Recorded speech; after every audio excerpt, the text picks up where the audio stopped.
মধ্যে রয়েছে লা খাউফুন, তাদের কোনো ভয় নাই, ফিদ দুনিয়া, দুনিয়ার মধ্যে কোনো ভয় নাই, ওয়ালা হুম ইয়াহজানুন ফিল আখিরা, যারা ওলি হবেন ওলিদের আখিরাতের মধ্যে কোনো চিন্তা বলেন। আল্লাহর ওলিদের দুনিয়াতে কোনো ভয় আছে? আওয়াজ দি বলতে হবে আছে। ওলি আল্লাহদের আখিরাতে কোনো চিন্তা আছে? এরপর আল্লাহ বলেন আল্লাযিনা আমানু ওয়া কানু ইয়াত্তাকুন, ওলি হতে হলে দুইটা জিনিস লাগবে, এক নাম্বার ঈমান, দুই নাম্বার আমল। বলেন না, এক নাম্বার ঈমান, দুই নাম্বার এক নাম্বার কি বললাম? দুই নাম্বার আমল। তাহলে এই ঈমান পরিপূর্ণ এনে আমলের মাধ্যমে যিনি আল্লাহকে রাজি করে জগৎ বিখ্যাত ওলি হয়েছে তিনি হলেন হুজুর আব্দুল কাদের জিলানী। জোরে বলেন সুবহানাল্লাহ। গৌসে পাক রাদিয়াল্লাহু তাআলা আনহু এমন বড় আল্লাহর ওলি, যেহেতু আমাকে আউলিয়া কেরামনি বলেছেন, আমি গৌসে পাকের উপর সামান্য কিছু তথ্য দিব, আপনাদেরকে ভালো করে মনোযোগ সহকারে শ্রবণ করুন। সম্মানিত সুধী, গৌসে পাক মহান একজন আল্লাহর ওলি। ওনার বাবার নাম আবু সালে মুসা জঙ্গি, বাবার নাম হলো আবু সালে মুসা জঙ্গি, মায়ের নাম হলো উম্মুল খায়ের ফাতেমা। এরপরে উনি যে দেশের মধ্যে জন্মগ্রহণ করেছেন ওই দেশের নাম হলো ইরান। বলে না কি নাম? ইরান।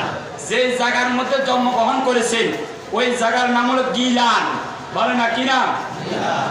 আরে দেশের নাম ইরান, জায়গার নাম গিলান, বাবার নাম আবু সালে, মায়ের নাম উম্মুল খায়ের ফাতেমা। হুজুর গৌসে পাক উনি দুনিয়াতে আগমন করেছেন 471 হিজরিতে। হুজুর গৌসে পাক দুনিয়াতে আগমন করেছেন 471 হিজরিতে। ওনার অনেকগুলো, ওনার মূল নাম হলো মহিউদ্দিন, মহিউদ্দিন হলো মূল নাম। আর ওনার অনেকগুলো উপাধি আছে, তার মধ্যে একটা উপাধি হলো গাউসুল ওরা। গাউসুল ওরা তাকে বলে যে মনে মনে যেটা চিন্তা করে বাস্তবে সেটা হয়ে যাওয়াকেই গাউসুল ওরা বলা হয়। যেমন হুজুর কেমন, যেমন হুজুর গৌসে পাক রাস্তা দিয়ে যাচ্ছেন, হঠাৎ করে দেখলেন দোকানের মধ্যে ডিম সিদ্ধ করে রাখছে। হুজুর মনে মনে ভাবে, আরে এই ডিমগুলো সিদ্ধ না করলে তো একটা একটা বাচ্চা হতো। এই চিন্তা হুজুর মনে মনে করতেছে, আর তাকায়া দেখতেছেন এই বাজা সিদ্ধ ডিম থেকে বাচ্চা বের হয়ে রাস্তার মধ্যে হাঁটতেছে। আরো জোরে করে সুবহানাল্লাহ। অর্থাৎ মনে মনে যেটা চিন্তা করে বাস্তবে সেটা হয়ে যাওয়াকে গাউসুল ওরা বলা হয়। দুই নাম্বার, হুজুর গৌসে পাকের আরেকটি লকব হলো গৌসুল আজম। বলে না কি বলা হয়? এই মাসালাটার মধ্যে গিয়ে আমরা অনেকে হোঁচট খেয়ে যাই, অথবা বাতিলরা আমাদেরকে ভালো করে অনেকে আটকায় ফেলে। দেখুন হুজুর গৌসে পাকের একটি লকব গৌসুল আজম। এখন গৌসুল আজম অর্থ হলো বড় সাহায্যকারী।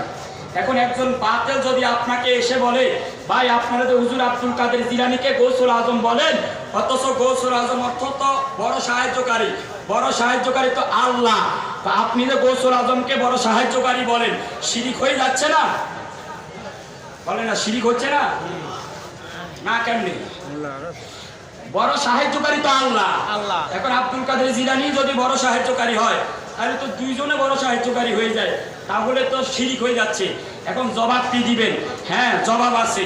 নুরুল আনোয়ারের মধ্যে একটা চ্যাপ্টার আছে হাকিকত এবং মাজাজ, সেখানের মধ্যে একটা অর্থ দুইটা, একটা শব্দের দুইটা অর্থ হতে পারে, একটা বাস্তব অর্থ আর একটা রূপক অর্থ। বাবা মনে রাখবেন, হাকিকত মানে বাস্তবিক, বাস্তবিকভাবে আল্লাহ বড় গাউসুল আজম, এতে কোনো সন্দেহ নাই।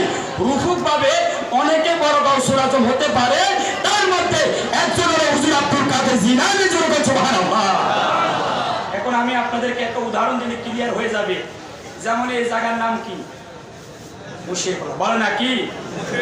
পাশে হলো ওয়ারি, পাশে কি? এই মুশিখোলা আর ওয়ারি, এরা দুইটা দলে বিভক্ত হয়ে খেলা শুরু করছে। খেলা ফুটবল খেলতেছে, খেলতে খেলতে খেলতে খেলতে 90 মিনিটে গিয়ে ফুটবল, মুশিখোলার ছেলেরা ফুটবলে 90 মিনিটে গিয়ে